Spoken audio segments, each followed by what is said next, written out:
नमस्कार दोस्तों, स्वागत करती हूँ मैं आप सबका अपने YouTube चैनल बातों बातों में। आज का जो मेरा टॉपिक है वो काफ़ी इंटरेस्टिंग टॉपिक है और बहुत ही करंट टॉपिक है। जैसा कि 4-5 दिन पहले आपने न्यूज़पेपर में भी पढ़ा होगा और टीवी में भी जैसे हाईलाइट होता रहा कि माँ बाप की संपत्ति पर बेटियों का जो है वो पूरा हक है। लड़कियां चाहें तो माँ बाप की संपत्ति में अपना हिस्सा जो है वो बराबर का शेयर कर सकती हैं।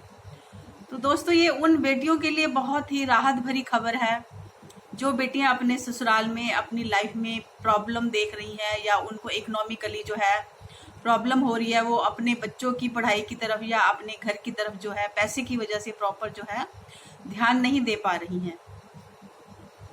कई बार ऐसा होता है दोस्तों कि माँ बाप जब शादी करते हैं तो उस टाइम क्या होता है कि जो लड़की का परिवार होता है वो उसको सपोर्ट करता है कि, लेकिन थोड़े टाइम बाद जैसे ही उसके दूसरे बच्चे की शादी होती है तो वो सपोर्ट करना छोड़ देते हैं। तो उस टाइम सबसे ज़्यादा दिक्कत जो है वो लड़की को ही आती है। तो ऐसे समय जो ये कानून आया है कि लड़कियों का अपने माता पिता की संपत्ति के ऊपर बराबर का हक है, ये थोड़ा सा रोशनी की किरण लाया है। क्योंकि माता पिता की प्रॉपर्टी लड़की को कोई ऐसे तो नहीं मिल जाती है। माता पिता जब तक जीवित होते हैं तब तक तो लड़की के ऊपर लड़की को प्रॉपर्टी का कोई हिस्सा नहीं मिलता। हाँ, अगर लड़की के जो भाई बहन है या भाई भाभी हैं, अगर वो लड़की का सहारा बन जाते हैं, लड़की अपने मायके में जाती है, भाई भाभी उससे बड़ा स्नेह करते हैं, तो लड़की की हिम्मत नहीं होती है किसी भी तरह से अपने भाई भाभी की जिंदगी में दखल देने की। लड़की जब मायके जाती है उसको स्नेह चाहिए होता है, उसको प्यार भरे 2 शब्द चाहिए होते हैं, उसको वो माहौल चाहिए होता है जो माँ बाप के समय उसको मिलता है। क्योंकि लड़की जब मायके जाती है तो वो उसी उम्र की हो जाती है जिस उम्र में उसकी शादी होती है।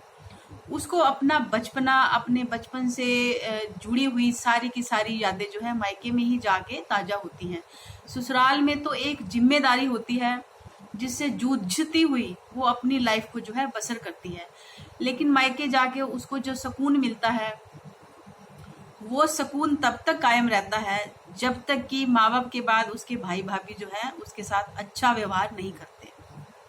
मुझे याद है मेरे दादाजी की 4 बहनें थी। दादाजी की बहनें थी, इट मीन्स वो बुजुर्ग होंगी, तो वो एक महीना जो है आकर हमारे घर में रहते थी और वो 1 महीना वो ऐसे गुजारती थी जैसे छोटी बच्चियां होती हैं। और दादाजी भी उनकी ऐसे केयर करते थे जैसे वो उनकी बहनें नहीं, उनकी बेटियां हैं। और जब वो विदा होती थी तो दादाजी उनको अच्छे से उनको विदा करते थे, उनके आने जाने का किराया भी देते थे, उनको कपड़े भी ले देते थे, उनको घर का थोड़ा बहुत जैसे जरूरी सामान होता है जो उनका पर्सनल होता है वो भी लेके देते थे। तो हमें ये देख के ना बड़ा अच्छा लगता था कि हमारे दादाजी अपनी बहनों के साथ कितना स्नेह कर रहे हैं। अच्छा, जब दादाजी स्नेह करेंगे तो नेचुरली हमारे पापा भी स्नेह करेंगे और हम भी स्नेह करेंगे।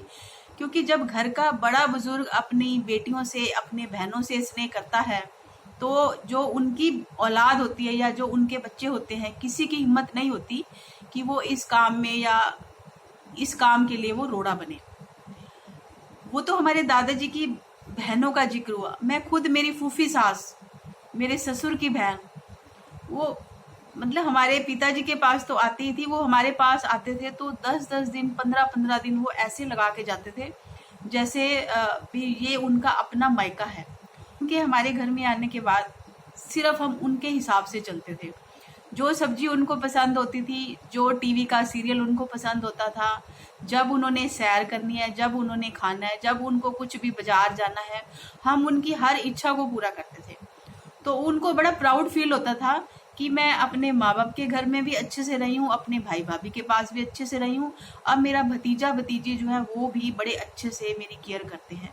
तो लड़की का जो सर है वो फक्र से ऊंचा हो जाता है कि मेरे माँ बाप के घर में, मेरे भाई बहन के घर में, मेरे भतीजों के घर में आज भी मेरे लिए बहुत जगह है। जब मनुष्य के दिल में जगह होती है तो घर में जगह अपने आप बन जाती है।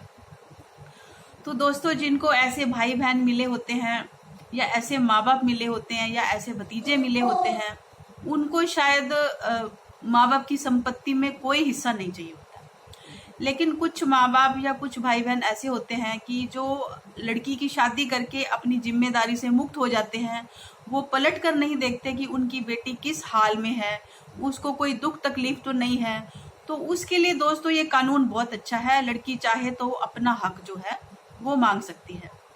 मुझे याद आता है कि मेरी एक फ्रेंड, आज से 15 साल पहले की बात है, मेरी फ्रेंड के हस्बैंड का एक्सीडेंट हो गया। उन्होंने लव मैरिज कर रखी थी। तो लव मैरिज जब करते हैं माँ बाप का ना दहेज से भी जान छूट जाती है। जो लड़की को उन्होंने थोड़ा बहुत देना होता है उससे भी जान छूट जाती है। कई माँ बाप बड़े खुश हो जाते हैं, चलो जान छूटी, लेकिन ऐसा नहीं होना चाहिए। जिस घर में लड़के ने जन्म लिया है उसी घर में ही उस लड़की ने जन्म लिया है। जितना हक बेटे का होता है उतना ही बेटी का भी होता है। तो मैं बात कर रही थी अपनी फ्रेंड की कि उसके हस्बैंड का एक्सीडेंट हो गया। अब चूंकि उसके जो ससुराल वाले थे वो ऐसी हालत में नहीं थे कि उसकी मदद कर सके। लड़की 14-15 साल बाद अपने मायके गई, उसको दुत्कार के बिल्कुल निकाल दिया गया। उसके माँ बाप ने भी उसको दुत्कार दिया, उसके भाई भाभी ने भी उसको दुत्कार दिया। और लड़का, जो मेरी फ्रेंड का जो हस्बैंड है, वो 1.5 साल हॉस्पिटल में रहा। और 1.5 साल हॉस्पिटल में रहा तो उसका खर्चा पानी करने में उसको कितनी दिक्कत आई ये वो लेडी ही जानती है। उसके माँ बाप बहुत अच्छे भरे पूरे परिवार के थे। वो चाहते तो अपने दामाद की या अपनी बेटी की मदद कर सकते थे। आप ये मत सोचो कि वो बेटी है या दामाद हो, आप मानवता के नाते भी अपनी बेटी की मदद कर सकते हो। लड़की कभी भी अपने माँ बाप की पूरी प्रॉपर्टी की हकदार तो नहीं बनती है। जिस तरह से लड़की की पढ़ाई में खर्च होता है वैसा ही लड़के की पढ़ाई में खर्च होता है। जिस तरह से लड़की की शादी में खर्च होता है ऐसे ही लड़के की शादी में खर्च होता है। लड़की तो घर से विदा हो जाती है, लेकिन लड़का जो है जब शादी होती है तो बाकायदा माँ बाप जो हैं उसको पूरा पोर्शन देते हैं, 2 कमरे 3 कमरे अपने बहू बेटे को देते हैं। तो लड़की अगर 6 महीने बाद जाके या 4 महीने बाद जाके अगर 1 हफ्ता अपने मायके में रहना चाहती है तो मेरे ख्याल भाई बहनों को कोई दिक्कत नहीं होनी चाहिए। मेरा थोड़ा सा टॉपिक उलझ गया है, मैं आपको वापस उसी जगह ले चलती हूँ। तो जब उसका हस्बैंड ठीक हो गया तो उसका मतलब मन में अपने माँ बाप के लिए और भाई भाभी के लिए जो प्यार था वो खत्म हो चुका था। तो उसने अपने माता पिता के ऊपर केस ठोक दिया प्रॉपर्टी के लिए। तो वो लड़की जीत गई। देखो, अगर भाई भाभी से या माँ बाप से स्नेह मिलता रहे तो लड़की कभी भी नहीं चाहेगी कि मैं अपने घर में, अपने माँ बाप के घर में या अपने भाई भाभी के घर में किसी भी तरह की हलचल पैदा करूं। लेकिन ये भाई भाभी या माँ बाप मजबूर कर देते हैं कि लड़की जो है ऐसा दुस्साहस भरा कदम उठाती है। लेकिन अब तो देखो कानून ने भी हक दे दिया है, लड़कियां चाहें तो अपना जो है हिस्सा मांग सकती हैं और बहुत इजीली लड़कियों को अपना हिस्सा मिल सकता है। तो मैं तो चाहती हूँ कि लड़की का मायका जो है वो बना रहे। लड़की का मायका सिर्फ माँ बाप नहीं होते, लड़की का मायका उसके माँ बाप के बाद भाई भाभी भी होते हैं, उसका भतीजा भी होता है। वो अपने बच्चों से भी ज़्यादा अपने भाई बहनों को, अपने माता पिता को, अपने भतीजे को स्नेह करती है। सिर्फ वो अपने भाई भाभी से प्यार की आशा रखती हैं और वो प्यार देने में भी भाई भाभी कंजूसी करने लग जाते हैं। किस लिए? जिस घर में बेटी ने जन्म लिया है उस घर से प्यार लेने का हक तो उसको सारी उम्र का है।